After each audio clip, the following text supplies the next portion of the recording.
Yeah, so either the story, either a meeting is good enough, Sunday, which is very hard. It has to wait. Require mandatory. They would say.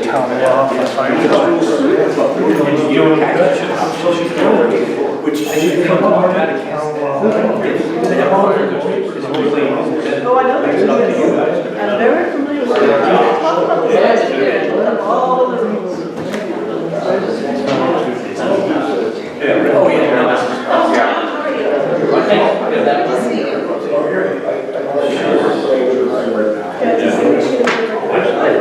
Yes, so it's good.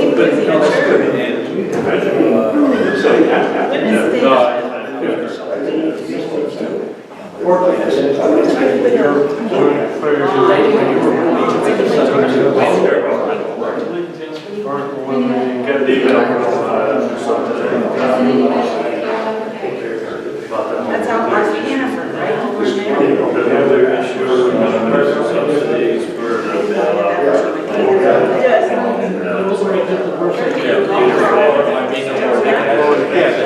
Good to see you. Nice to see you too. Hope you had a happy May. Yeah, you know. It's been a tough couple of weeks. Seen one May 1st. Seen them all, right? Oh, yeah, the one that I didn't point, not the one.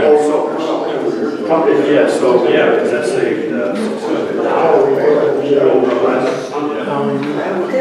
Looks like the village is better represented in the town. Now, when you go through this. I believe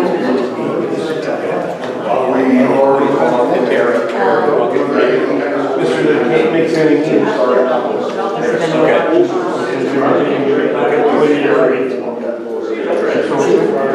why do you keep coming to these meetings then? If you like to.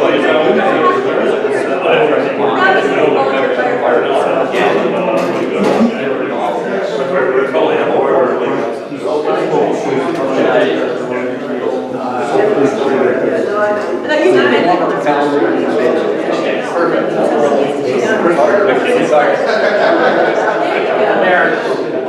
and plus you can leave her cast council, immediate cast council.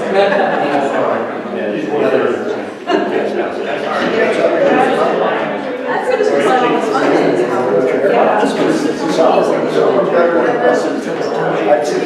I've seen them switch. Regional director of the state association, also the director of the council. Also was helping with not just disability, look at us here. That's the guy who was arranging zoning board taking this. You're gonna this year we're going to just have to this is the here's the so of course it makes pretty sense. Gotta get orders. There we go, all set? Ready? We're just waiting on you folks. Welcome. Be glad to hear what we've got to say, and without any further ado, whoever your spokesperson is, the floor is yours. Not yet. So, for those of you who don't know me, my name is Nick Quinn. I'm an assistant chief of the South Solon Fire Company. I've been with the company for 15 years. Outside the fire company, I do also have an associate's degree in fire protection technology, so I have obtained a little more of an education on it. However, I'm not an expert in any of this. So, we do have a few people here that will hopefully keep me on track, and if I state anything incorrectly, they'll make sure to correct me. We brought with us from the Association of Fire Districts, Regional Director Joyce Petkus, and Bill Young, who happens to be the former counsel to the Association of Fire Districts. He just recently retired.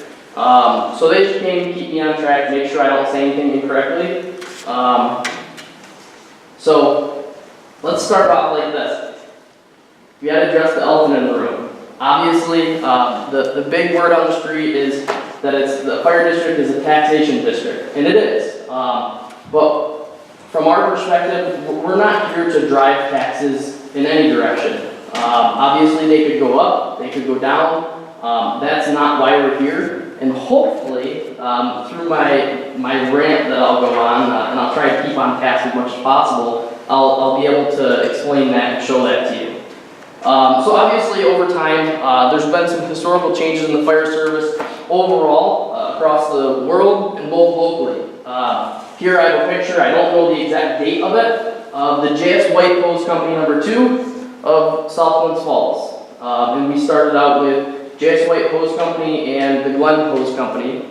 I was not able to find any pictures of the Glen Hose Company, but just wanted to show you where the fire service started in this area, or in this specific location, what it looked like.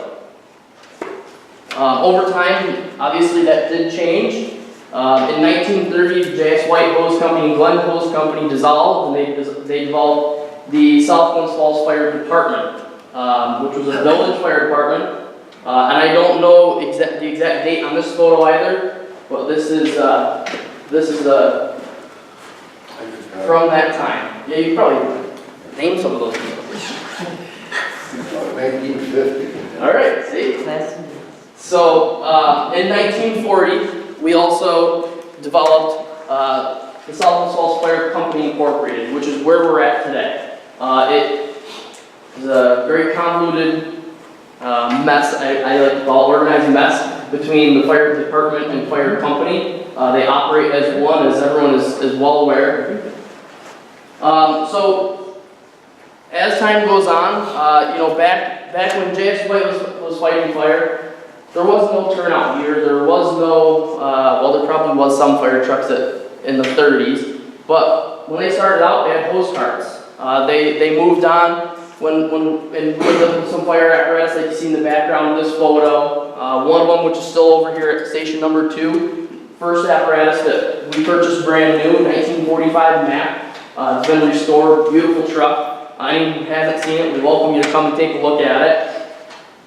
And even today, we still see those changes. When they were operating off the Mack, they had a couple sets of turnout gear, which were rubber coats and rubber boots, which past Chief Tracy here probably has most of in his basement. But even today, we still see changes in the fire service. You look at those apparatus, and you look at what we're rolling down the street with today. Big difference, big difference. And again, with the PPE, the stuff we use to protect ourselves, the turnout gear, the SCBA, big changes over time. Obviously, when they first went from those rubber turnout gear and no air packs, and they started using that stuff, there was some big changes. But even today, they look the same, big changes constantly taking place. So why the big change in fire service? I teach outside of the firehouse. I teach fire stuff, and I talk about 1980s to today. Why are fires different? What's the difference? What is fire? Back in the 80s, we talked about fire being bright orange flames. Guys could go in with no air pack, fight a fire, put it out. Today, you take one step inside a burning building with no air pack, you may not make it back out. We don't talk about fires being high flaming fires, bright orange flames. We talk about fire being hot. We talk about fire being fast. And back in the 80s, they said fire doubled every minute. Now they say fire doubles every 30 seconds. Why? Why the change? And we'll get there. They also say fire is deadly smoking gases and black. And so the reason for all of those changes and why we say those things instead of flaming fires is that what's used in construction today is nothing compared to what was back in the 80s and prior to that. Our lightweight trusses on our recent homes, they don't hold up like old construction did. 25 minutes into a fire now with flame impingement or heat on the trusses, and you're likely to have some failure in the trusses, which puts firefighters at more risk. Additionally, the contents of our homes and buildings has changed. Even in this room, the chairs. Back in the 80s, what would these chairs have been made out of? Probably solid wood. Now you have cardboard, foam, synthetic materials, which we equate to solid gasoline. They burn fast, they burn hot, and they burn very dirty, very sooty. Back in the 80s, we had the essentials of firemanship for firefighter training. It was less than 40 hours for a firefighter coming in off the street to obtain his initial training, and when he came out of that class, he could go out, ride a fire truck, put fires out.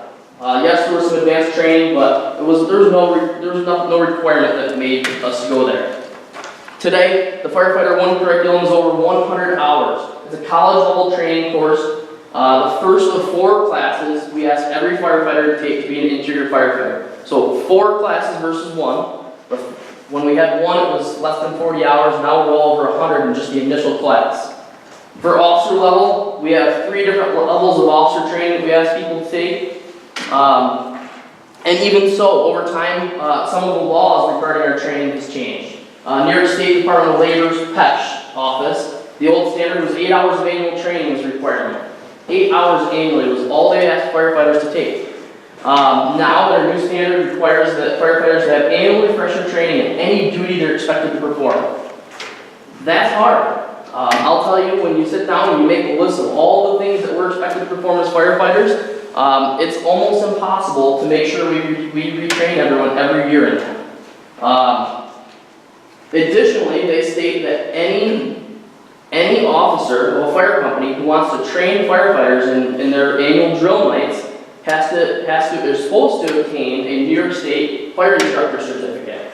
Another college-level course that takes 1 week or 2 weekends out at the New York State Fire Academy in Montour Falls. They've started to make some adjustments to bring that stuff regionally, but again, not easy to obtain. In order to get any grants for funding, the federal government requires additional training to be taken for all members. Leadership has to take additional training. Makes it a little more time consuming and a little bit more difficult. In addition, NFPA standards are out there. And we know New York State's not an NFPA state, but the minute something happens on the fire ground, the minute someone gets hurt or killed, the court is going to use the NFPA standards to hurt us. And I shouldn't say hurt us, but they're going to use them against us. If we don't follow an NFPA standard and something happens, that's going to be used against us. In 2001, an assistant fire chief in New York State went to jail over firefighter fatality. And granted, the things that occurred probably shouldn't have occurred, and it happened, but he went to jail over NFPA standards not being followed. And at the same time, it's nearly impossible for the fire service to follow all NFPA standards. A lot of money that would be required to make sure we're 100% compliant with them. So what am I getting at? The fire service is always progressing. The changes we experienced in the past 10 years have pushed the limits of what can be reasonably managed by a not-for-profit fire company. The trend is showing that more and more fire companies are attempting to become fire districts because it allows for better management of volunteer fire service. From the brand new firefighter to the fire chief, the requirements are more than they've ever been. This isn't going to change. We're only going to have more push on us as far as requirements for training, for standards to be followed, for safety features, and I'm not saying that that's not a good thing, but it's making it harder to manage the volunteer fire service today. When this company was formed, we responded primarily to structural fires and motor vehicle accidents. Since then, we've started responding to numerous other types of alarms, from power lines down to trees on wires, to alarm activations, to landing zones for EMS, plenty more. In 1985, our company was the first water rescue team in the area, something we're very, very proud of. We didn't do that because it sounded like a good idea. We did it out of necessity. We saw a need in the area for water rescue, so we developed the team and we did it. And at the same time, we did what we could to get the training and the equipment we needed at as little cost as possible. Historically, the fire service is called upon to do honest jobs, more with less. And the fire service, we talk about them being unfunded mandates. We need to achieve more with less. Less equipment, less funding, whatever it may be. We realize this and accept this, and we're proud to say that we do that. We are definitely proud to say that we achieve what we do with what we have. Think of this. We ask a brand new firefighter to be away from their families for initial training 2 nights a week for over 2.5 months, as well as a few 8-hour Saturdays. to get their initial training, the first of 4 classes. Then we ask them to come to meetings, we ask them to come to our training, and we ask them to get out of bed at night, we ask them to leave dinners, we ask them to leave birthday parties, anytime a pager goes off. And it never ends. Missed birthday parties, get togethers, the list goes on. So we ask them to do that for what? Firefighters today have the highest rate of burnout. I grew up at the firehouse with many members who are still members. 2 of these guys here, my father, Ron Quinn, Tom Tracy, both life members. I grew up at the firehouse. My father was fire chief, Tom was fire chief when I was a child. And there's a list of guys over there that are life members that have been here over 20 years. We don't see that list growing very fast. And the reason why is burnout. Back in the 80s when the requirements were low, guys got in for a multitude of reasons. Wanting to help their community, social club, whatever it may be. But they hung around and they kind of bought into it. And now it's in their blood, so they don't want to leave. Today, when people get in, they get in primarily because they want to help people. They want to help the community. They see us out there. We push aggressively with trying to get new members and then keep them. But they get into it, they get that initial training, and they very quickly get burned out. 5 to 7 years, they're getting burned out. It's probably the #1 reason why we're standing here today. The fire service changed and progressed back in 1930, and again in 1940 with a little bit more of an adjustment there. And it's time for us to adapt and continue to move forward the best way that we can to minimize that burnout. So, real quick, we're going to hand out a couple handouts here. And the first thing I'd like to point out is in the back of it, I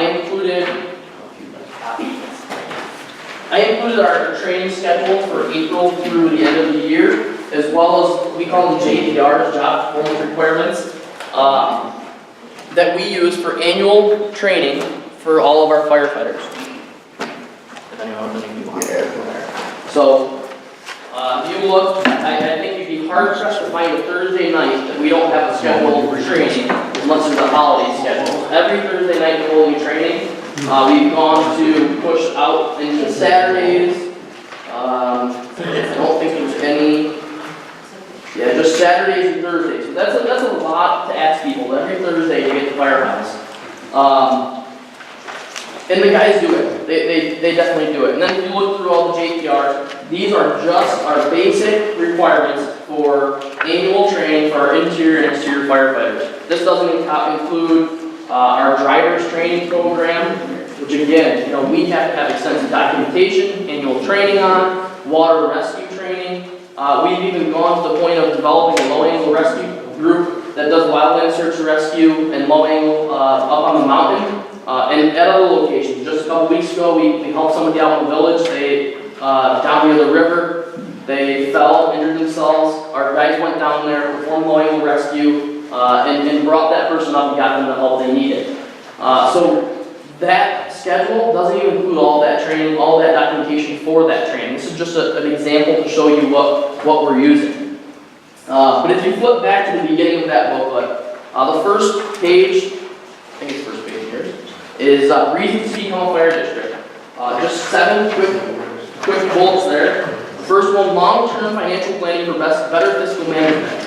I've sat through a couple of our budget negotiations and glad that I don't have the job of being in charge of those. It's not something I understand 100% or want a lot of involvement in. But Todd, I've heard you say it, and I respect you for saying it, and it just stuck in my head that you don't like to go into long-term budget agreements or contracts because it's not fair to future boards. And I can understand that. I completely understand that.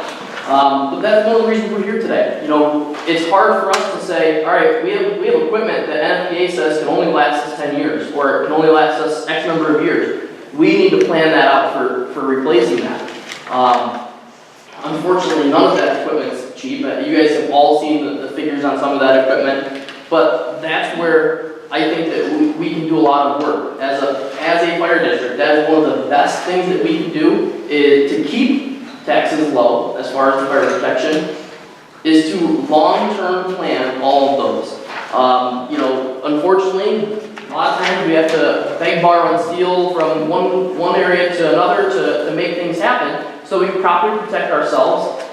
So, you know, we might have to buy a bunch of this year, and then the next year we're buying a bunch of this to make up for what we didn't get the previous year. And it's a balancing act, and it's very difficult. I give our board of directors and our officers line a lot of credit. They do a lot of work. They spend a lot of time trying to do research to figure out how we can make this work. Commissioners are required to obtain training, continue education in fire district planning, management, and finances. And again, I don't know the law to a T, but my understanding is every year they have to have training on financial planning and management of fire district. So they learn some of the tips and tricks to make these things work and plan these things out. Commissioners are elected by the public. As of right now, yes, you guys are in the village board as well, and I apologize if I'm not. I'm trying to direct to both of you, but you guys don't have a lot of involvement in what we do, and so we try to put something together to propose to you to get the funding we need and whatnot. The commissioners will be elected by the public, but they're directly involved in everything that we do. Whether it's somebody off the street or somebody from the firehouse that gets put in that position, they're going to have a lot of involvement in our firehouse. And that will help them to better manage that. And they'll work, again, with our officers, with our board of directors to do what needs to be done. More transparency. The post-R article that was posted said right in there, the fire district has to have meetings, they're public meetings, and so it opens up the visibility of it. If people will have more say in the fire department operations and management with a fire district than a volunteer fire company that is an incorporated not-for-profit fire company. Equal fire protection tax rate in the village and town. As of right now, the town sets the tax rate, the village sets, I don't know exactly how the village does it, but the village says this is what the fire department's getting as well. And that's not necessarily an equal tax rate. The village also provides a building and a fire engine, which we're very grateful for, but this would set one tax rate for every resident in the town and the village. And I think that's pretty fair because they're getting the exact same service across the board. And public referendum required for large purchases. Any purchase that requires funding, I'm trying to think of the best way to word this, bonds would require a public referendum. So that, again, the public would have a direct say in if we spend that money or not. More oversight of district finances, reducing the possibility of financial management. I'm very, very happy that we have Brian Aber, who's always done a great job for as long as I can remember as our treasurer. But Brian won't be here forever. He may say tomorrow, you know, I'd like to retire. I'd like to retire from the firehouse and not be the treasurer anymore. I've never seen anyone else as treasurer, so I don't know who we have that can do that job. But luckily with the district there, we have people that can help with our own management and our own funding inside the company on the not-for-profit side that can help to prevent any financial problems, whether it be mismanagement or just trying to put someone new into a position. Oops,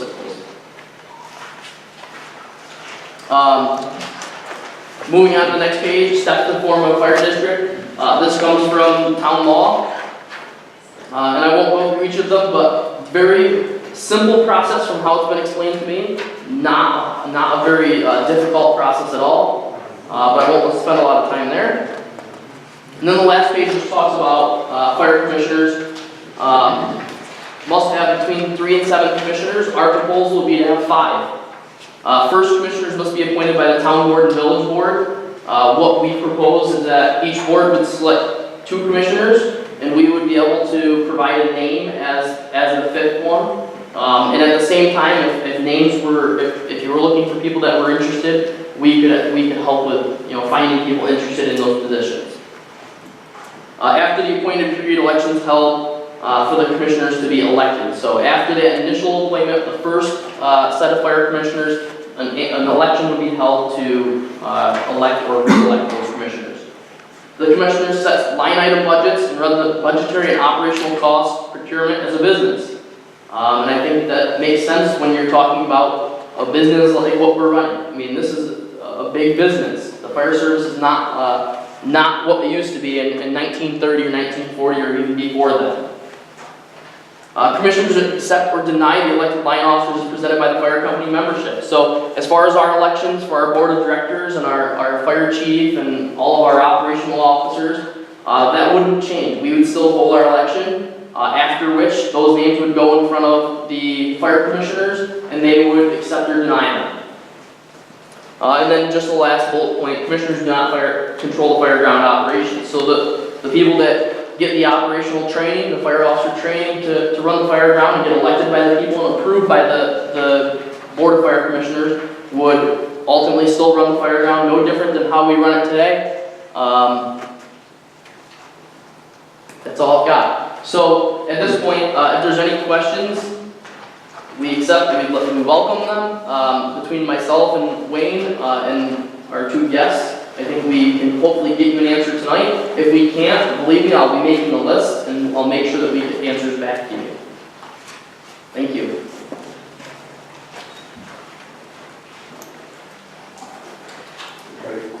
Anybody have any questions? I just had a comment. First of all, thank you for your service as well as for the members that are here tonight for the company and previous active members.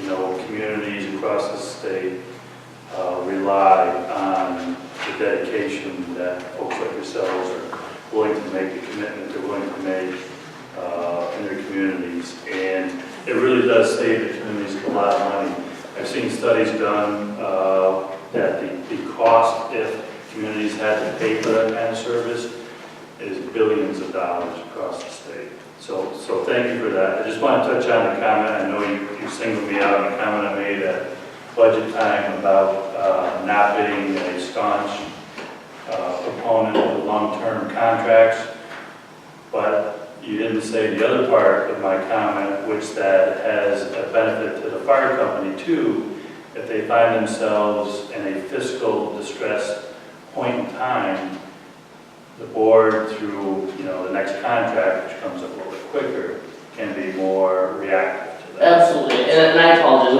It wasn't meant as a negative comment by any means. It was just something that stuck out in my mind. And you know, I did a little checking today. I know the State Office for Fire Prevention keeps numbers on all kinds of statistics across the state, and I know for a fact that there's just under 1,700 all-volunteer municipal fire companies, and there's also just under 900 volunteer companies across the state. So they really are the backbone of our communities in fire protection. So thank you. Thank you. In the state of New York, Yes. I just had a couple of questions. When you mentioned the training for the firemen, who pays for that? Do they pay for it? Well, luckily, there's both. There's free training that's available to us from the New York State Office of Fire Prevention and Control, and then there's outside companies that we can pay for training. We try to take advantage of the free training as much as possible. It's very, very rare that we actually pay for training. Okay. And then, would you still keep the board, and would the board report to the commission? Yep. Are they responsible for that? Yes. So as of right now, the way that it works is that we have a board of directors and a set of line officers. They report. The chief reports to the mayor, and the board of directors reports to the town board. So there's two boards that oversee us. Under a fire district scenario, our chief and our operations side and our board of directors would report to the fire commissioners, and the fire commissioners basically report to the people. Does that answer your question? Yeah. Okay. And would the board then have a mix? Would it merge into one, or it's because right now it's... No, so we would still have a board of directors. The not-for-profit side will never go away. I don't know. It would just take, what it would do is it would take 95% of the current board's responsibilities away. The board for the fire company would no longer be responsible for operational fire company funding and budgeting. All that would be done by the commissioners. So us guys that are board members and are also firefighters, it's going to make it so instead of me being at the firehouse 5 nights a week, I might only have to be there once or twice a week. The commissioners would take care of all the monies, bills, administrative, loans, bonds, equipment maintenance, all that stuff, which is all being done now by a combination of the board of directors and a couple of assistant chiefs. So it takes hours upon hours of what myself and the board and assistant chiefs are doing now, and it cuts a lot of that down, taking away that burnout is what the ultimate thing would be. In these other communities, who usually serves on the commission? Is it? We're surrounded by, all of our business around us are all fire districts. Correct me if I'm wrong. Westlands Falls, what? Westlands Falls is not, but all of our other surrounding departments are all districts. Wilton is a district, Town of Northumberland, Gansford Fire is a fire district, Fort Edward is a fire district, Corinth is a fire district.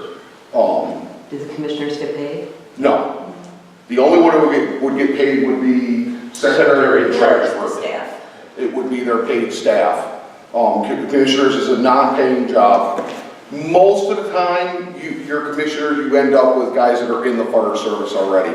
I'm sure every board around, I can't speak for all of them because I'm not 100% sure. I know that Wilton and Gansford both have at least one board member that's not an active firefighter or ever was an active firefighter.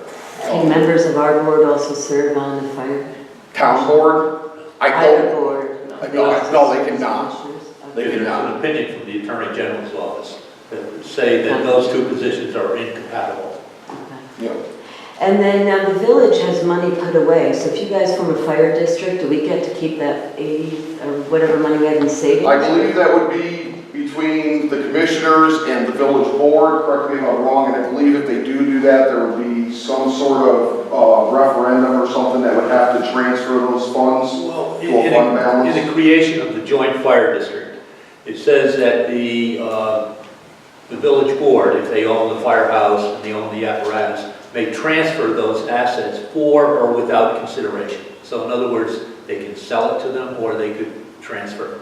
The fact that the equipment and the firehouse were all bought by taxpayers of the village, so now you're just going to have, move that to another taxing entity. So a lot of departments, joint fire districts that I've helped form, a lot of times the villages will just transfer those assets. Now, that is relative to assets.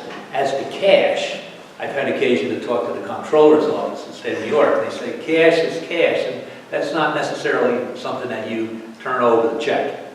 So. And then, like in the village, we have a tax cap that we have to stay under. Yes. The same deal with the district, we still have to follow the 2% tax cap. That goes for town and village. So even as a district, we would still have to follow that 2% tax cap. They're also subject to a statutory spending limitation, so there's almost like there's 2 tax caps. So there's a statutory spending limitation and there's a 2% tax cap, which is not necessarily 2%. It's not. In fact, it's not 2%. It's 0.76 now. So lower. It's the 2% or the rate of inflation, whichever is lower. And right now, the last 2 years, it's been well below 2%. 0.6. Yes, sir. So the fire commissioners, how often would they meet? Maybe I could. Yeah. Go ahead. How often would fire? He knows the book by heart. So how often would fire commissioners meet? Typically, the boards of fire commissioners meet at least once a month, and more of the fire districts I represent, I see them meeting multiple times, at least twice a month. Joyce is down at the Greenfield Fire District. I think you have 2 monthly meetings. At least 2 a month. And as far as the laws, these are the laws of the state of New York relative to the fire service.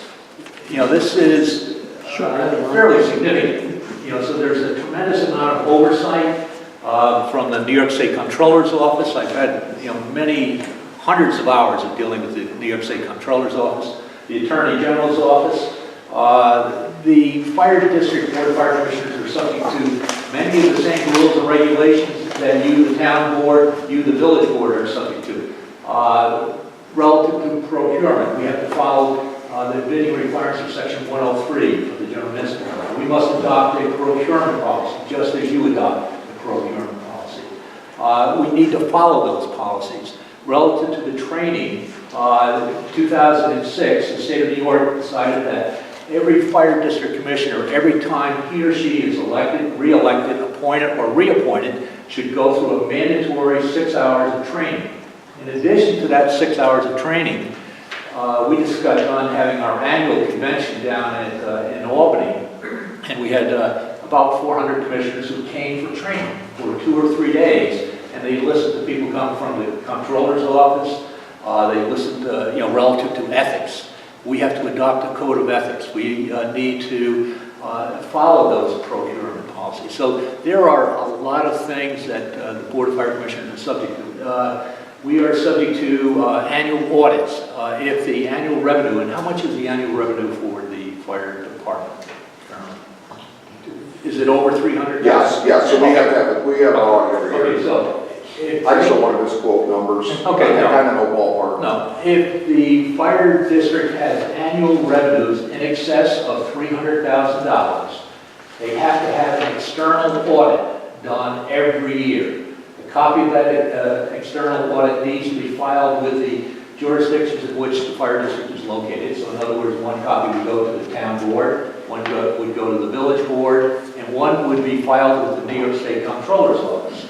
In addition, the treasurer of the fire district has to file an annual AUD, annual unaudited, with the comptroller's office, and that has to be done within the first 60 days of the end of the fiscal year. They operate on a fiscal year of January 1 through December 31.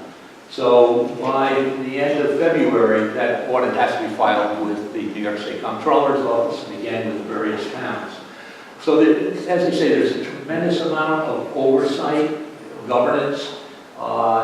Typically, the individuals that serve on these boards of fire commissioners are, they must be a resident of the fire district. They have to reside within the district at all times during their election and during the course of their office. A lot of them are firefighters, but there are a lot of districts which I represent where there are 1, 2, or sometimes even 3 people who have never been a firefighter, but just who have an interest in serving their community. They serve without compensation. They may be reimbursed for their actual and necessary expenses, just like you can be, if you attend a convention someplace, you can be paid for your transportation to and from, the hotel rooms, meals, etc. We're subject to the same requirements as far as reimbursement for expenses. They have to be the actual and necessary expenses that you incur. So if you're traveling, you get paid at the, and again, they say you can't exceed the internal revenue code for mileage. So I think it's currently 56.5 cents per mile is what you get paid. Typically also, if you're going to attend a convention, you can have a meal allowance. Now you can either adopt a per diem meal allowance or you can do the actual and necessary expenses. When you come back, we have a lot of policies. Joyce is very, very familiar with policies. We have all kinds of policies, travel policies. When you come back from your convention, you have to provide them with copies of the receipts, how much the meals were. All of this requires oversight, and there's the interaction between the Board of Fire Commissioners and the firefighters is there a lot, but once they're on the fire ground, once they're at the fire, they're in charge. The chief's in charge. The commissioners don't interfere with the chief. They don't tell the chief, hey, listen, I think you should fight the fire from the west, not from the east. It's up to the chief. Now, maybe when they get back to the firehouse, afterwards there's a meeting, they say, Chief, we didn't like what happened at the fire scene, and we need to discuss this. They establish, the Board of Fire Commissioners establish the rules and regulations, but cognizant of the fact that, these are our employees, and In fact, the state of New York, Department of Labor, that was the case down in Boston Spa, which said that New York State, we're subject to patch in an ocean, and we need to be looking at those things. So, there's a lot of interaction and oversight from the Board of Fire Commissioners to them. As far as the annual budgets, the Board of Fire Commissioners, again, as of 2006, are now required to have an annual budget hearing. Budget hearing is held on the third Tuesday in October. They have to have a proposed budget, which is adopted at least, I believe it's 21 days prior to the third Tuesday. So, and that goes to the town board. The town has a copy of that proposed budget prior to the actual budget hearing. And then at the budget hearing, people who have, concerns relative to the budget can come to the budget hearing and express those concerns, either in favor of or in opposition to any particular item on the budget or the budget and its total. Yes, I ma'am. have a question on the budget process, because I know how our process works, and I'm not quite sure how yours works in relationship to ours. The supervisor and the account clerk work on putting the budget together. The supervisor works with department heads, and then the board reviews the budget and has meetings individually and as a group with these department heads, and we work together on the budget and then vote on it. Who is the department head type roles within the fire department that works with the commissioners? How is this decided now? Okay, the process within the fire districts that I personally represent about 60 fire districts. I've been doing this since 1976. So the process that I typically see is that starting in the month of July, the chief gets together with the other officers of the fire department, and they look over what we have. Okay, we have 50 volunteers. We're hoping to bring in 5 new volunteers. Okay, we have to get turnout here for those 5 new volunteers. It's going to cost about $2,500 per. We're going to have to do training. So for us to get a volunteer firefighter to the fire ground, it's probably going to cost about $5,000. Okay, so we multiply that out. The pumper tanker that we've had is 15 years old. We need to start budgeting to buy a new one in 5 years. So we need to create a reserve fund. Creation of reserve funds, just as an aside, is subject to a mandatory referendum. So the taxpayers get to vote whether or not we're going to have reserve funds. Let's assume they have. Okay, so now we're going to have to fund that reserve fund. And we need to pay for the heat, the utilities of the firehouse. We need to buy gas. We need to buy insurance, and blah, blah, blah. So you develop a budget. Then, typically, the fire department, they're more interested in the operational end of it. The Board of Fire Commissioners are interested in, yes, in the operational, but also in the lights and the power, and So they get together, typically July, August. By the end of September, they have developed their proposed budget, and that is done collaboratively with those entities. Then we have the budget hearing, where the taxpayers now get their shot at it and say, well, gee, how come you're, that 50-year-old pumper, why are we putting money into the reserve fund? Why don't we just wait until it dies and then we'll buy a new one? Well, no, that's not fiscally prudent. That's not the way you want to run your town government. That's not the way you run the village government. You try to plan for those expenses going forward. So again, that all becomes a very collaborative effort. One other thing, I just want to also go back to the election. Assuming that you were to create a fire district, initially the 5 commissioners are appointed by the 2 boards with some input maybe from the fire department.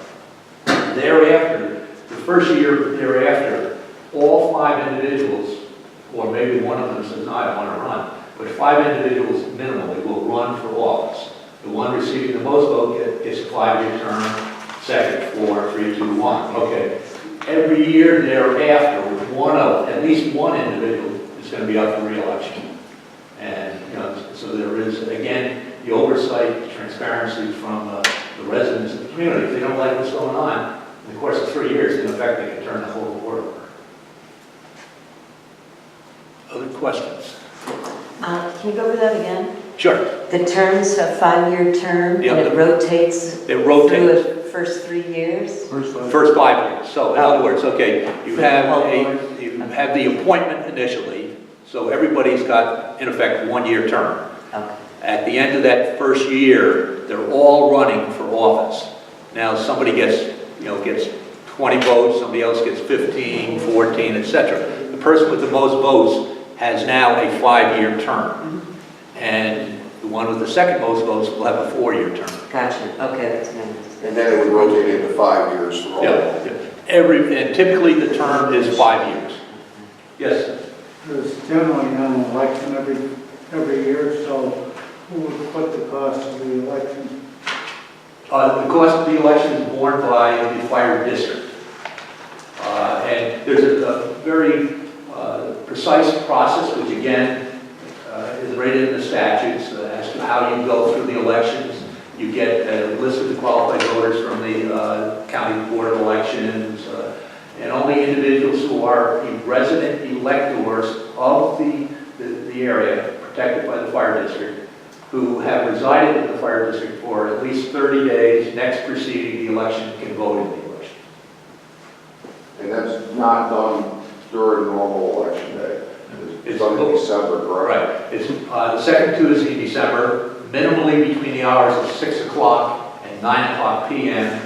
If you're expecting a big turnout, a lot of fire districts will move it earlier, but it has to be on the second Tuesday in December. Is it 6 a.m. or 6 p.m.? 6 p.m. to 9. 3 hours. It's a 3-hour window. 3-hour window, unless you decide, and if I have a bond referendum coming up, typically we'll run it from noon. And also, now, bond referendums require mandatory referendum. So if the fire district decides that they need to buy a new pumper and they haven't set aside enough money, it requires a mandatory referendum. Taxpayers get an opportunity to vote yes or no on it. I would say the majority of these, again, having been doing this since 1976, typically, once it gets to that referendum process, they are successful in it, but not always. So it's considered a special election, doesn't follow the regular general election rules. So there's no absentee ballots? For the December. Absentee ballots are allowed if authorized by the Board of Fire Commissioners. If they're authorized. Right.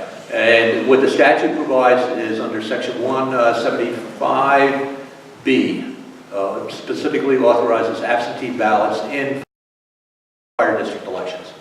It's sad that it's not on a major election. It seems like you're going to have a low turnout on the second Tuesday during holiday season. It's almost a given that you're going to have a low turnout. Well, that's relative to the Board of Fire Commissioners. As to a bond issue can be at any time during the course of the year. Has to be on a Tuesday, on a day that's not a national holiday.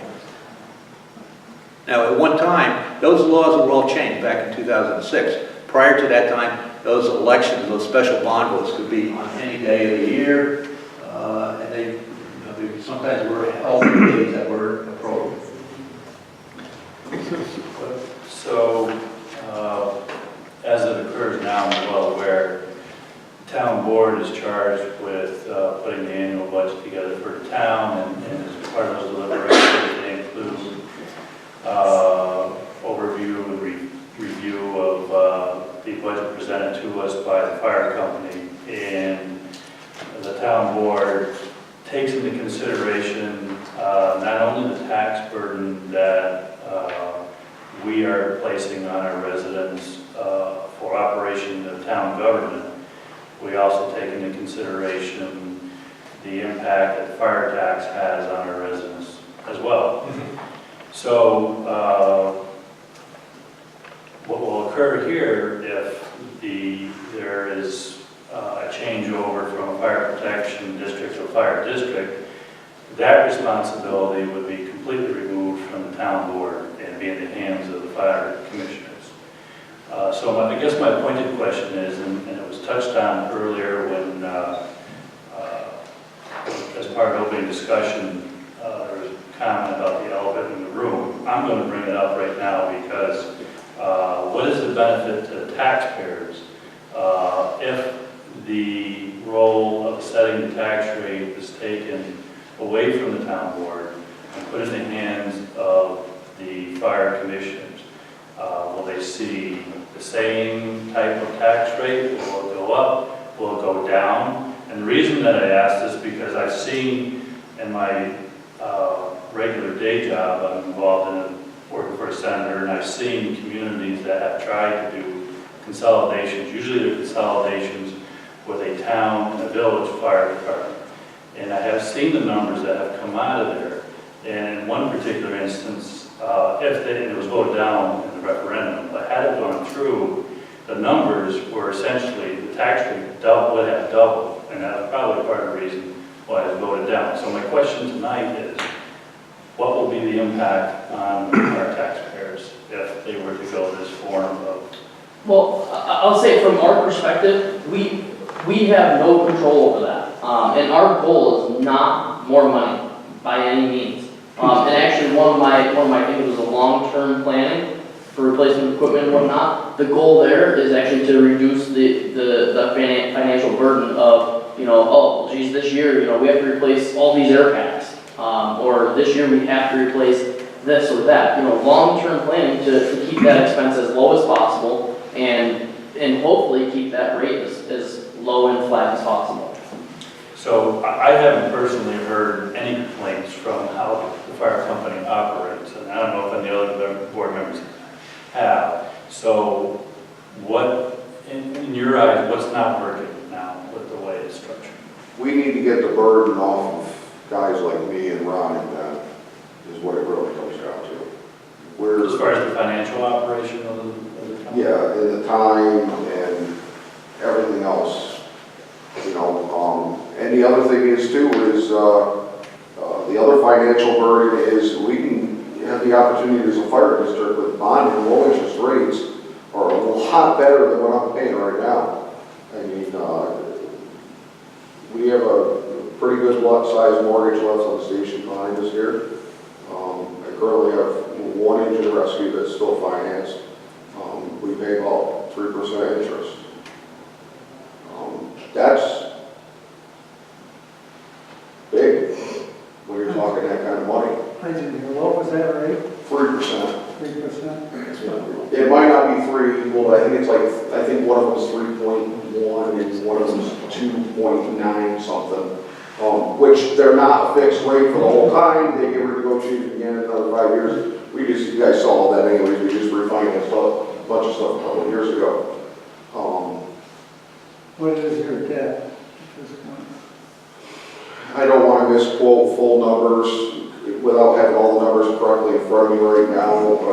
Right around the $2 million mark. And at the same time, With $1.25 million worth of fire trucks to buy in the next 2 years.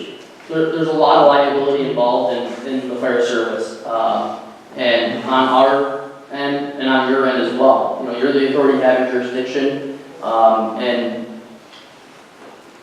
something happens or somebody goes after the fire service, you guys are just as liable as it is laid out right now. That removes that liability from you guys for something that you don't have to have any education on the fire side to do your part. And you get what I'm saying there? Where would that liability go? To the commissioners. Correct. Isn't this whole process similar to what the library operates under? The library district from Crandall in the annual votes? Seems like a similar type analogy. Yeah, because it's an ad valorem tax. But they are a special taxing district. Taxpayers vote for it. Push back, you're absolutely right. Which the people in the village right now don't see that line item for fire tax. In the town they do. It's in their tax bill. Correct, they just don't see it on their bill like they do in town right now. Right. So that would just come off, would the village and town taxes go down to offset the fire? That'll be up to the town board or the village board to decide. Has anybody done a projection on what a budget would be? You're projecting transparency and savings, but We haven't gotten to that has point there yet. anybody put some real numbers on a piece of paper? We have not fully done those numbers yet because I'm still waiting on one thing that Mike Shaver's working on before, because it goes off the assessed value If I'm correct, it goes off the assessed value.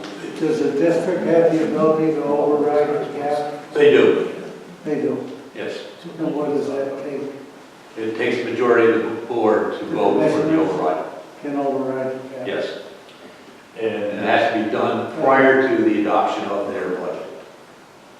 and if that occurs, I mean, there's consequences if we as a governing body do that, if the village does that, what's the consequences? Consequences, same thing, voter, Well, we, you know, on the, Tax-free. tax rebate, tax freeze, I mean, our taxpayers, when we stay underneath the cap, yeah, derive a financial benefit, they see money. So when, if the fire company or the fire district were created and overrode the cap, what happens? Do the residents not receive a part of their tax freeze check? Well, I believe that we're not subject to the tax freeze anymore. I think that No, we expired are. for our fire districts. We are subject to the tax freeze, You still have that? yes. I thought Well, the tax you were cap. treated the same school districts. no? They- Oh, two different things. Yeah, the tax freeze and the tax cap are two different things. Oh. I think that the tax freeze for fire districts expired. I think we just, last year was the last year. So we're not subject to the tax freeze anymore. But if you stayed under the tax cap, you did, your taxpayers would have seen that benefit. What happens when they vote it down? What if you raise taxes and you go over your anticipated public or budget that the public wants to pay? What happens? Do you have to then go back and rework it, like what the school district has to do sometimes? What happens with that? Well, they can override the tax cap. Right. Okay, if they don't override the tax cap, any money that they would collect in excess of what the tax cap is, has to be put into a special reserve fund to be used the following year to defer the increase in tax. But that's only as to if they don't override it. The board can buy a majority. When the statute was passed back, I forget how many years ago now, about 5, 6 years ago, when that statute was passed, there was provisions in there for various boards to be able to override. The school district only could do it if there was 60% of the residents of the school district voted to override. The town, I'm not sure what your requirement, I think you require a special law, is it local law, to override the tax cap? Yes, yes. The village has to have a local law. Okay, the village, I know, is local law. I thought also the town. We didn't override it. You haven't overridden. You know, a lot of districts don't need to override the cap. I mean, it is, whatever the number is, they've been able to stay within that. How are the districts in the region? Would you say most of them don't override it, or most of them do? I would say about, I would think about 50 to 80% do not override it. Joyce, would, We overrode our budget by $1 once, but we've always been under the budget. What we do is every year, and this goes back to when you're creating the budget every year, one of the things that I do as the treasurer is I start in June, and I sit down with our director of purchasing, and we actually go and we look at trends. We'll go back 5 years and say, okay, you know, what's going on with utilities? And we are constantly looking at other ways to save money as well. So that helps us to stay under the tax cap. So we're always negotiating a better deal just to save the taxpayers money. We've never had to go over the tax cap except for that $1. And that was the first year, and it was new for everybody. And I'd like to point out myself, I'm assistant chief here, I'm a taxpayer here as well. I don't want to pay any more taxes than I have to, regardless if it's for the firehouse or anything else. I mean, our goal, I'm not kidding you, our goal is not by any means to raise taxes. Our goal is to, you know, I'll tell you flat out, the trend I've seen in the 15 years I've been in the department, someone becomes a board director, their attendance at drills, alarms, it drops off because of the number of meetings they have to go to, their planning part as far as finances and trying to prepare a budget to bring to you guys and then rework it and go back and forth. It goes through the roof. This is one way to bring that back down and get the attendance where we need it on the fairground and at the training side. You know, that's where we're hurting. We're not hurting on the financial side, we're hurting on the training and the alarm response and all of that. And that's not anything that's, you know, different here than anywhere else in the state. That's not unique here. This is our where we see it's gonna help us. Nicholas, you said the single largest challenge you have is burnout. I think those were your words. Help me better understand how forming a fire district addresses that single largest problem you have. Just what I just said there, reduces the number reduces the amount of planning that our board of directors and our officers have to do. I think the district takes on a lot more of that, and it takes it away from the firefighters that are doing the job. Yes, there are going to be some circumstances where firefighters may end up on the board of fire commissioners, but I don't see it being our younger generation and the people that, you know, we need on those trucks out on the road. If there's people that are in the in our fire department or past members of our fire company, I think that's where you're going to see them, is past members, people that are retiring out of being an active firefighter, that are going to look at, that's how they can continue helping the area and still provide as far as the fire protection side. For example, I can tell you this much, I bet you between me and Nick, in the last 90 days, there hasn't been one day we haven't done something fire department related. I got another half at home, Leanne knows her. Let me tell you something tonight, firehouse again. And I've got a wife and 2 kids at home, both of them extremely young. I mean, and 90% of our discussions are trying, and it's the same with the rest of the board and the other officers. It's trying to figure out equipment-wise, the replacement of equipment, how best to go about it so that we don't get ourselves caught up. Along with staying up on writing the policies and staying with that, so we're protecting ourselves and our people. Throw this into the mix, trying to spec out a couple new trucks right now, regular board meeting, regular monthly meeting. You look through my phone, I bet you, without exaggeration, 6 phone calls today and probably 35, 40 texts related to something going on in the firehouse. We had hose testing going on today, you know, this truck's got to go here, this is going on. Now throw fire calls into that on top of it. You know what I mean? We're trying to, with the creation of the fire district, try to remove some of that off of our people so we can retain people. And with the younger generation now, we're not seeing the participation in volunteer fire service that you saw in the 80s. It's not there. I was bred into this. I didn't have a choice in the matter. I grew up in the fire service, just like Nick did. You know, Tommy, Ron, these are guys that are still, guys like us that have been around for 20 plus years were bred into this. You don't have that anymore. These kids, you all know, we all got kids around those ages of teens and 20s that are either in our homes or in our lives. That generation is not like it was for us.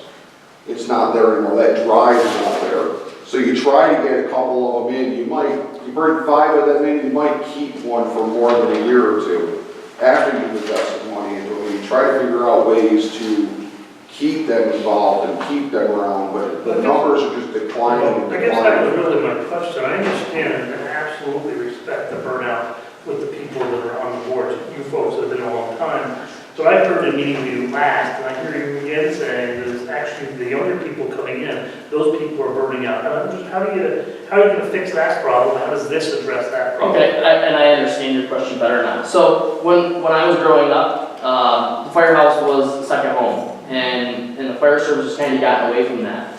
By getting me out of meetings, I'm back on the training ground with the guys. I'm able to come around with my family and do more with my family there than what I'm able to now. And I think that's the hardest part, is because of it being so much of a business on our side, we aren't able to make it a family environment, and we want it to be still. You know, and obviously there's limitations there as well, but that's where we want to concentrate. We want to get the firehouse doing training. We want our families to be in the lounge, hanging out and getting along together. Make it so that it is one big family again and all of that. By getting that management side off of our plate, we're able to concentrate on that. You can work on, you're working in your business and you never get a chance to work on it, so you can change that. So I understand the mayor asked about your budget with a $2 million debt and a $1.5 million expense there in the face. How far away are you from having a budget to share with us a plan? I mean, those are big numbers to. 30, 60 days at the most.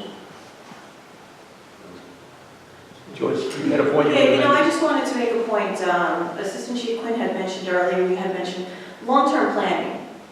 That really is important in the fire service. We have been planning to replace our ladder truck.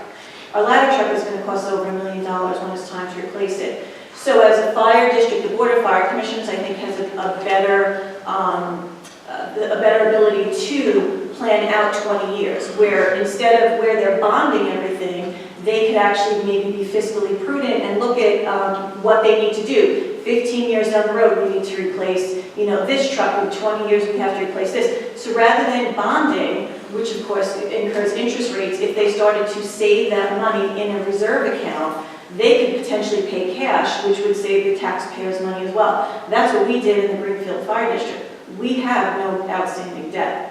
We did long-term planning, our Board of Fire Commissioners, and now we have a reserve fund specifically to replace that ladder truck in 20 years.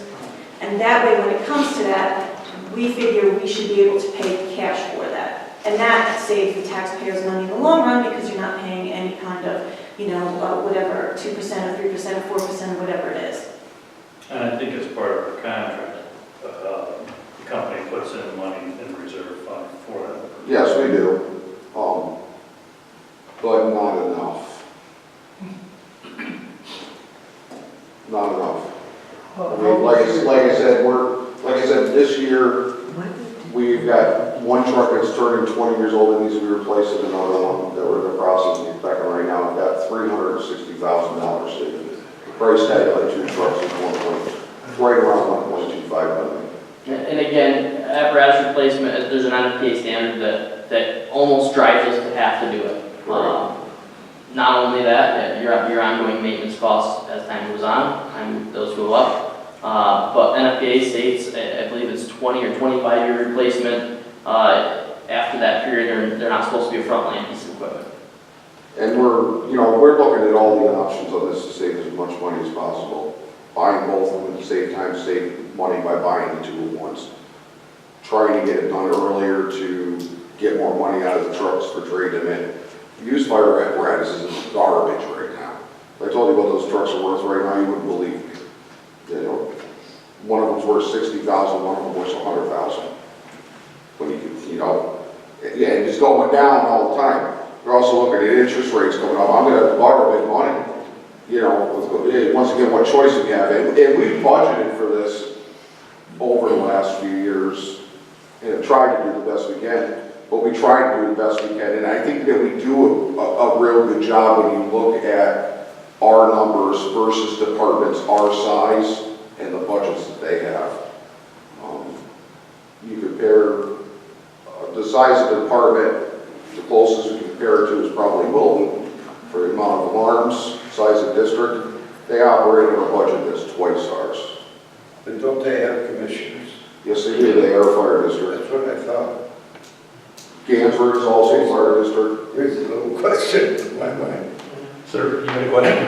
Yeah, I was curious, you said you raised taxes $1 and what? Just we went over the tax cap by $1, and the board actually had to override it for $1. What was It was your the question? first year, so we didn't know that we were actually going over the tax cap because, of course, New York State, the first year, really wasn't. How long have you been in district? Since 1949, 47. So you have gone through this change. No. Are there any districts that in the vicinity that have gone from a fire protection district to a Fort Edward Fire Department. whatever? How long ago was Fort Edward? There's Champlain, Chateauguay, Lion Mountain. They're all ones that I can say because I was involved in each and every one of them.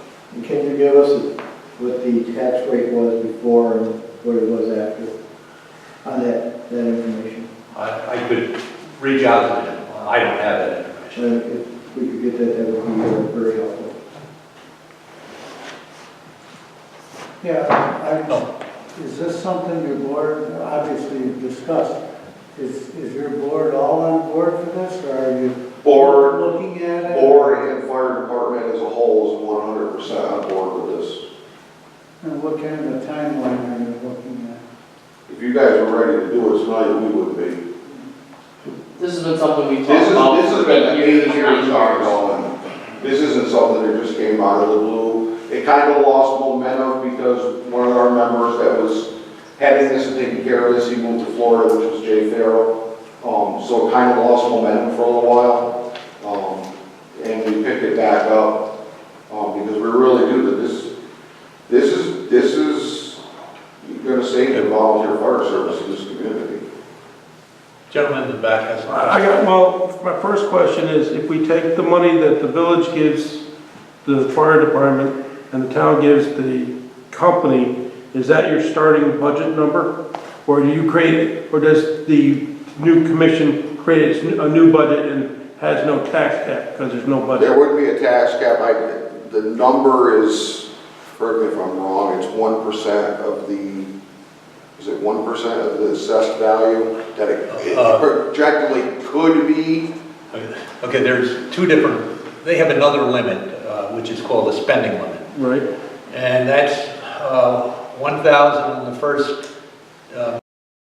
million of valuation and 1,000 for every million thereafter. No, it's actually 2,000 on the first million and 1,000 on every million thereafter of the assessed valuation, full assessed valuation of the area protected.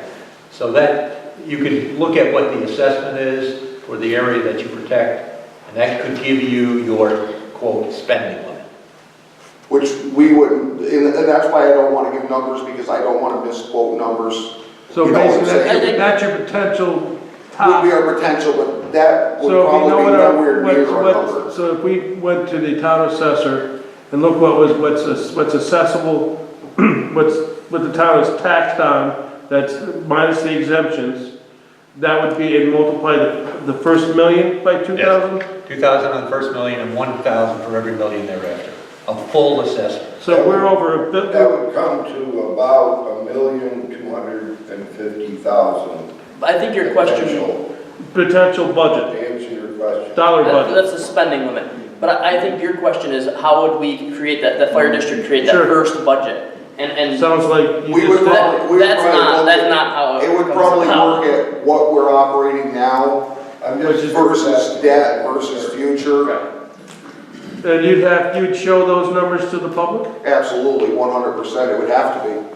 So, may I first, my question? Then you can- There. So, okay, so the next question is about the secretary that's part of the commissioners.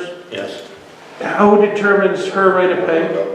That would be a negotiated item. I mean, they would have to And determine would that be how many hours. Would that be based on practical knowledge? Is that a full-time job? Depends upon what the size of the organization is. Well, we know what size the organization Well, is. if you have a district which has an annual budget of 50,000, and there are districts which have annual. But we know we're in 800,000 range and upwards. Only having. Well, here, Joyce. Well, you got, Yeah, As the Joyce. secretary treasurer, it really does depend on the fire district. It also depends on the amount of time that the fire commissioners are going to put in. I happen to be full-time. I'm the secretary treasurer and I am full-time.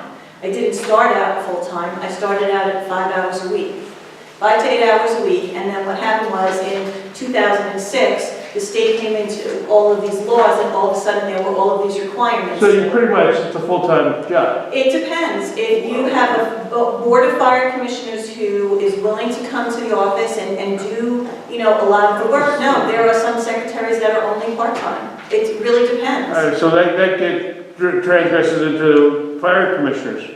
Based on, and both boards have seen me at both boards, we have a planning boards and ZBA boards that we're paying people to show up, we can barely keep a full board. So where are these commissioners that will come for free, willing to work? And the answer to that is, people in the fire department family is going to be supporting the fire commissioners. I doubt, if we can't get paid volunteers for the planning department and ZBA, and you're offering no pay for a fire commissioner, Well, Joyce Board, on the ride up here today, she said one board member spends about 5 hours a day in the office, no compensation. And another spends about Almost every day. the whole day, no compensation. And both of them are retired. So it, you know, If you have, depends. if your commissioners are going to have love to do it, we. And so we where the love commissioners- is the fire department family. I mean, Not necessarily, because I had a commissioner 2 years ago who had nothing to do with the fire district, and she was a commissioner. We've She been had nothing to approached, do with the fire district. we've been approached by 8 people in the community that are not members of our department that would be interested. And I think it's not a fair, I don't think comparing the two are fair. I think the fire service is a lot different than a zoning board or. Really? Okay. He's on the board. I have, you mentioned the problems, and I certainly understand. But how many of these hours are you having to spend on things that you may not feel are necessary? Are there any? They're all necessary. I mean, all this reporting and everything. How much of that is unnecessary? I appreciate what you're saying, the hours you have to spend on regulations, state and all that. Is all that necessary? I personally, I believe it is, and for a couple of reasons. One, if we're doing something that's required. And usually if you look at the requirement behind that, it usually comes down to firefighter safety. You know, reporting requirements and all of that, standards and whatnot. It comes down to safety of the guys. Looking this over, the individual training, of course, is wonderful. But that, that's not for the individual firefighter. Mm-hmm. But what I'm hearing here is that there's this obligation to attend all these things and involve yourself in time with people above our pay grade, setting forth rules. And I'm just asking, you feel all those are really required, or just somebody saying, be nice for you to do all this stuff? So they do. Yeah, I get what you're saying. Do I feel that there's mandates that we have to follow that I don't agree with? It's hard to say. I believe in the fire service. I believe in what we do and how we do it. When they say, you know what, it's no longer 8 hours of annual training, now you have to have this. That 8 hours of annual training was a joke. You know, I felt that wasn't enough. Does it make it harder for me to do more? And were we not trying to? We were trying to do more. We were doing more. But I think it's required. And the only reason I say that is because it's about the safety of the guys. So we strive to do at least that. But before, I don't feel like it was better before. You know, so I can't say that any of the requirements we have, as far as stuff that's being pushed down on us that we have to follow, I can't say that I don't believe in them or that I don't want to follow them. I want to follow them. I want to protect my guys. I want to protect myself. I want to go home to my family. You know, I get out of bed and I go to a fire call, and I want to make sure I come back to my 4-year-old and my 7-month-old and my wife, you know, and I want him to go back to his other half and everyone else to go back to their families. I mean, that's, at the end of the day, that's what it's about for me, getting everyone home. Of course, I'm not talking about training. Yep. I'm talking about what I've heard here tonight on other times. I feel like the amount of time that we spend on a budget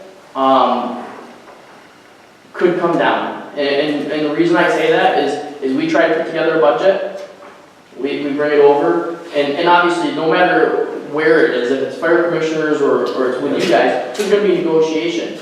But the fire commissioners are working with us. They're going to be there. They're going to be working with us and helping us develop that budget from the beginning. Correct me if I'm wrong, but our negotiations last year on your budget, I don't think took over 20 minutes, did it? About 45. Was it Yeah. 45 minutes?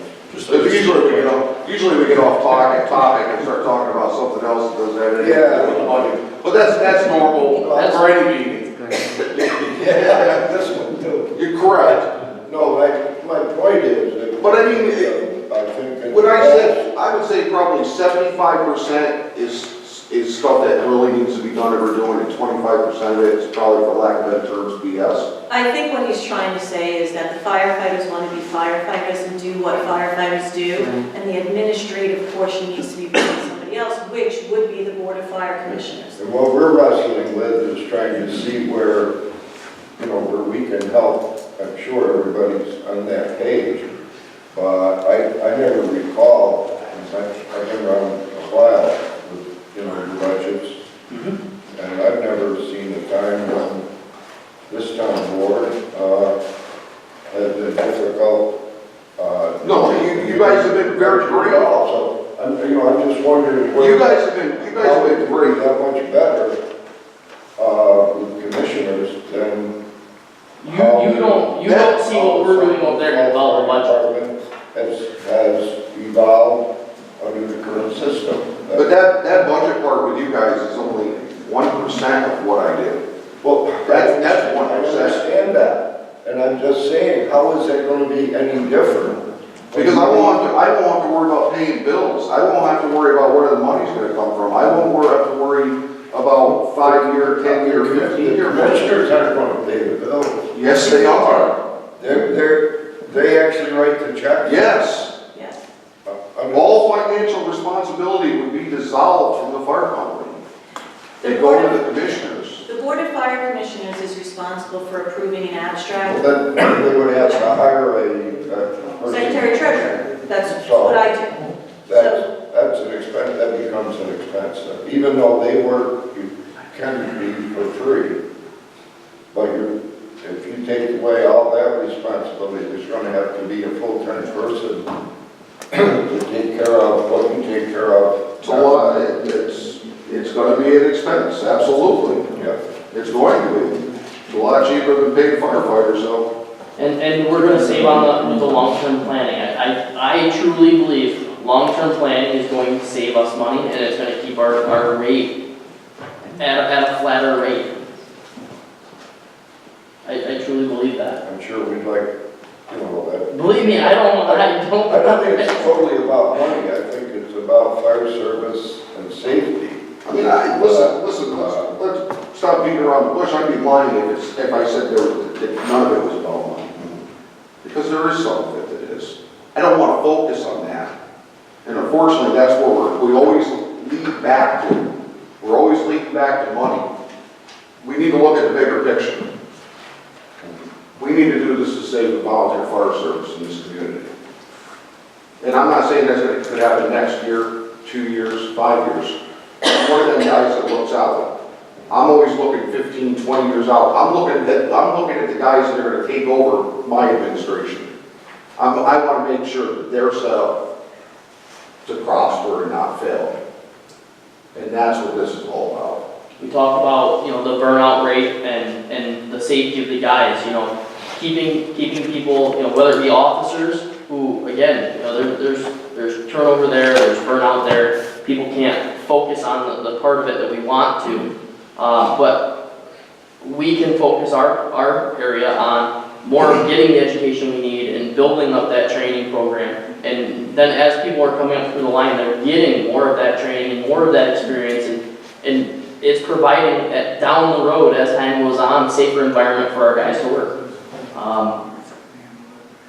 The last thing I ever want is to not bring someone home. And unfortunately, there's times that I'd rather be out training, but I can't because I'm sitting in a room with the board of directors and the other officers trying to hammer out, a financial plan on a piece of equipment or how are we going to replace this next year, or, geez, have you guys thought about this?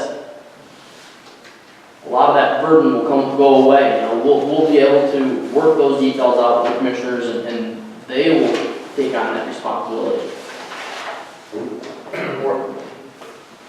Where are you going to find people with that expertise?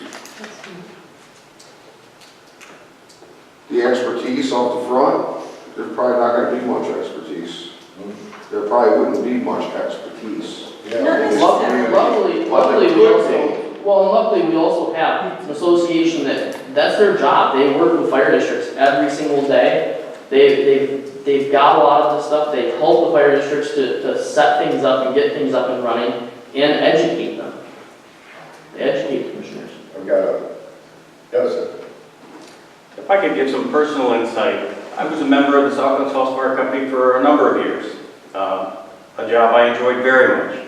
Worked my way up. I was on the board for a period of time, and I was president before Wayne was. I can say being on the board of being a fireman is a totally different world. It took less than a year for me to get burned out. It reached a point where there was so much responsibility in being on the board administratively that I could not be a fireman as well, and I ended up leaving. I enjoyed that work very much. As some of you know, I was on the village board just recently. I enjoyed that work very much. I can definitely agree with their comments on burnout. But I'll say this, I enjoyed it a lot. And to answer your question, Reed, if, God forbid, my wife will kill me, if they were to ask me to be on the board, I would give it some real serious thought. And I would enjoy doing it, even for no compensation whatsoever. Look at the caliber of the people in our planning and zoning. What's to make us believe that those same caliber of people aren't out there with different interests?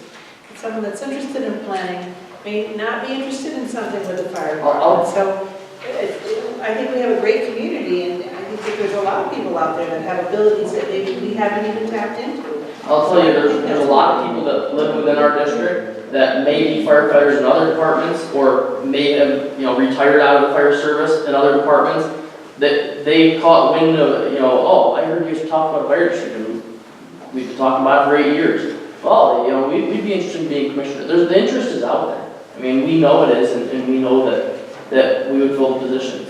Yeah, you aren't here for the pay, I know that for the planning. That's true, that's true. I do it, yes. I got a question, gentlemen. Go ahead, please. Go ahead. I just have a question. If you guys had a choice, the village has money in savings. Would you prefer like $30,000 for a full-time clerk to take that pressure off? Or wait 10 years for a truck when we get enough returnables?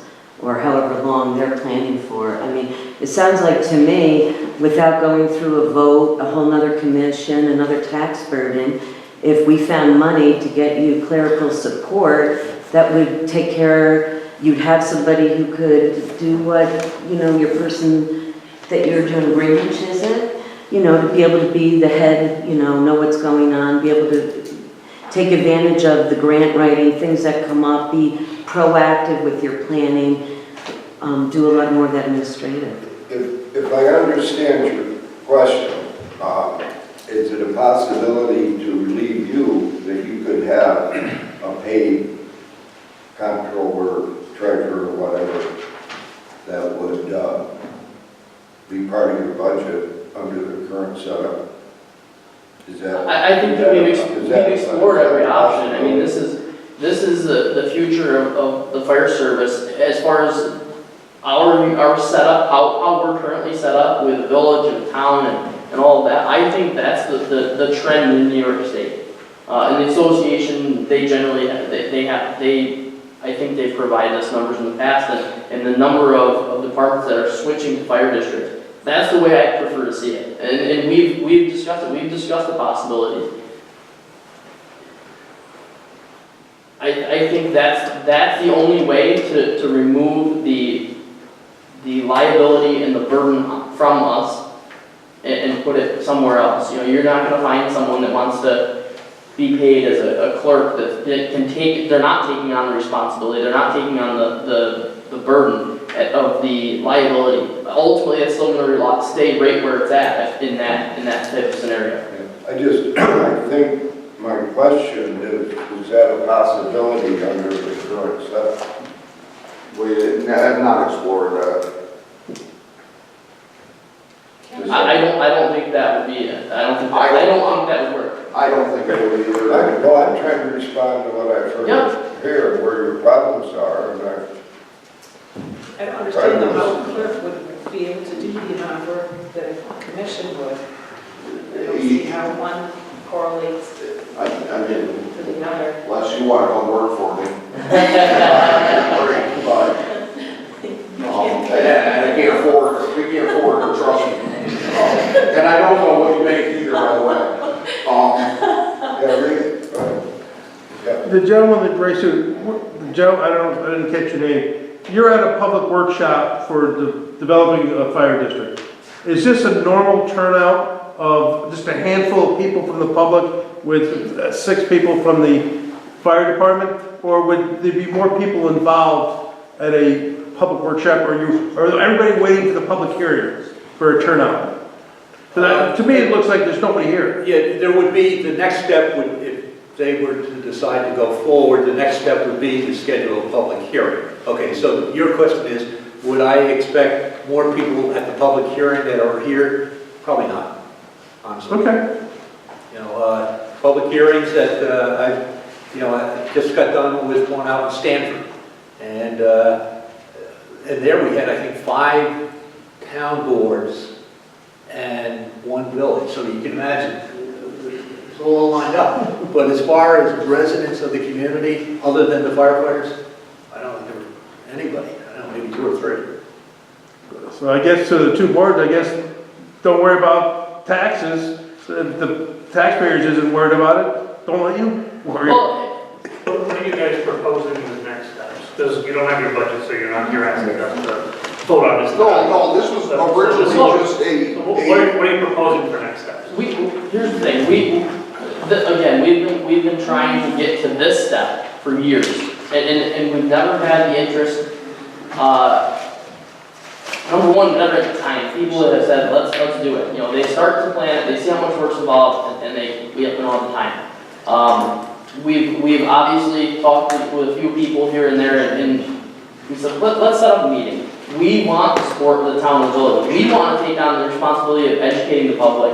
I have no problem setting aside time. As long as the town and village is on board and wants to move forward with this, I have no problem sitting down at the firehouse once a week or every other week and invite the public in. I mean, we have plenty of ways that we can get the word out there and try to educate anyone that wants to listen. And again, that's a way we can hopefully generate some interest. You know, we may get people that are interested in serving that as a commissioner just by doing a little bit of education. We're not saying we want this to be a behind closed doors type thing. We want this to be involved. We want people to be involved. So I guess we're looking for a level of interest from the town board and the village board and saying, yes, we want to move forward with this. We want to take the next step. And you know, we obviously look to our help as far as what next steps are required. But in the meantime, you know, between now and then, we have no problem doing an education component with the public. Well, I can't speak on behalf of any of the trustees or board members, but what it would take for me is to see your plan. Now, what's your plan? What's the budget look like? What's this going to mean to the taxpayers? It's hard to weigh it against the value, and I see the need. At least I personally see the need from what you've shared with us. You've spoken offline on this, so that's what it would take for me. And I guess that's definitely something we can sit down and work on developing a budget. I personally, I don't know, because I try to stay as far away from the budget as possible and stay on the operations side, but I don't know where our district budget would have to differ much from what we currently do. And that's something we would obviously seek help and develop that and try and get it as laid out as possible. I'd have to say, because the truth of the matter, I'm not going to suggest my comment means I don't support it. You guys need cash. You need money to fund aging equipment, and you need to be able to plan for strategy, and you need to have planning sessions. But at the end of the day, stuff still costs money. Yes, yes, and I guess so. I'm supportive, right. Yes. Personally supportive, but there's no secret here, right? It's not going to cost any of us next year. Right. At the end of the day, it does come back to money, and that's where we're hoping with the commissioners and developing those long-term strategies.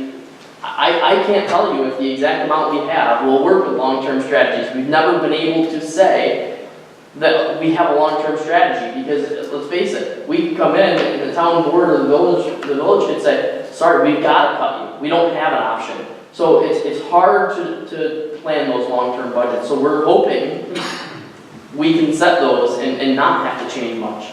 Obviously, We don't know until we get there, and that's, so I do understand that. And like I said, the only reason I didn't have those numbers tonight is because tonight was just We need to gauge the level. the welcome and see where the gauge of, like you said, interest was amongst your two boards. I share my thoughts. Right. I have a question. You've talked about freeing up time to fight fires. One of the things you do is you raise money, you do fundraisers. Can you give us an idea on the types of fundraisers you're doing? Will you continue to need to do those? And the amount of time that you have involved in doing that versus the amount of dollars that you get? And will that take care of that? Will that give you more time? We would still do our fundraisers. I don't think that would ever go away. We do an annual letter drive. We do our annual fish fry. We got a craft fair that we're going to be doing up again, probably here next year. We've done it years past. We do line dancing every Tuesday night. We do as much as we can, but once again, it's hard to get people. You're asking people to do all this to fight fires, and that's what they're coming in to do. And now you're going to ask, can you do this too? You know what I'm saying? I don't think that would ever go away because there's always going to be guys that's what they like doing. We have people that they enjoy doing our fish fries. We have gentlemen that enjoy being there for line dancing on Tuesday nights. I don't ever see that going away. I think that would always be there. I think that kind of goes hand in hand. Seems synonymous with My hope is, again, going back to the family environment, making a family environment might spur more fundraising. There's probably more pride in the fire service than probably any other thing I've ever been involved in. Pride is huge. Family's huge with some of us, and that's what we're trying to bring back. We like to have that family time there. Unfortunately, when we usually all the families there, the families over there, there's 5 of us over here that are talking about something with the fire department. That's probably never going to go away. It's just kind of how it happens. Is there any way that we, either board has any marketing money that they can give the fire department to recruit the next team, maybe do some things for the young, kids graduating high school, reach out to the colleges, reach out to people in, the community to help We recruit? do that now. Yeah, we said so. We have a whole recruitment program. We do that already. High school, local area colleges, obviously we don't have any in our community, but we do reach out. We do open houses. We do all that stuff on a regular basis. And just to clarify, just to add an additional point, we already did because we gave them the budget. Right. Oh, Within the okay. budget.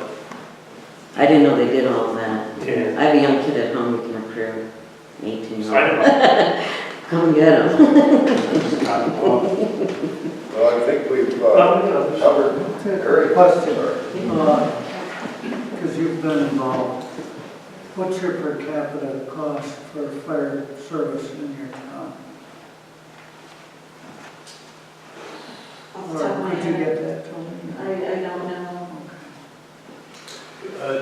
Greenfield Fire District has 4 fire companies. Wow. So a little unique. We're very large. 4 in one district? Yes. Of course. We have 1 district, 4 firehouses, 24 pieces of apparatus, 82 square miles. 1.6 million is our budget. Pardon me, how much is that? Our budget, currently almost 1.6. And that's to protect 80 square miles. 82 square miles, 5 buildings, 4 firehouses, 1 district office, 2 pieces of apparatus. And how many? 120 firefighters. 120 firefighters. Off the top of my head, I don't know that. You know the fire district tax rate? No. You for North Oklahoma? Yeah, not off the top of my head. And going back, and I forget who it was, made a comment, the volunteer fire service saved the taxpayers $4 to $5 billion a year in New York State. Yeah. And that was a number that FAS, the Firemen's Association, developed. Numbers up here higher. And if you look at communities that have significant problems, fiscal problems, they are the cities, the large cities. And I got a policeman from Schenectady who lives across the street from me, and another, but the cost of their communities is the cost of emergency services, whether it be police, fire, EMS. That's what's driving the budgets. And how you, in these communities, you have a benefit of volunteers. There's no question about I'm disagreeing there. Anybody else have anything to add? So I guess our next steps would be, are we ready to move forward to our next step with this? Well, what is next step again? Well, obviously on the side, budget, what would Yeah, that? I think that's your next step. Okay. To develop that budget, which Mr. Van Tassel has, he's looking for. I'm one person, I don't know. Yeah, I know. For me, that, You're maybe speaking to the whole. it doesn't sound, I don't know how we can sit here and make a decision. Right, No, I don't see it enough, so. And we didn't expect any decisions tonight, you know, this was, like I said, this is kind of the, let's call it preamble. So I would think your next step is to develop that. Then come back to another joint meeting, present that to them, at which point they would make the determination whether or not there's enough interest now to schedule the joint hearing. And if there was, then that has to be done within 30 days after the joint meeting, and then that's where you go. So if we're good with that, we'll start working on a budget, and I'd like to see the budget before in advance of the meeting. How do you feel? Yeah, no, absolutely. Yeah, Oh, that's yeah, reasonable, yeah. So you guys would have time to, To me, when I say budget, then I mean budget and plan. You know, what's your plan? Right. What's the plan, and what's the budget? I vote. And I don't mean to keep you. No, you're fine.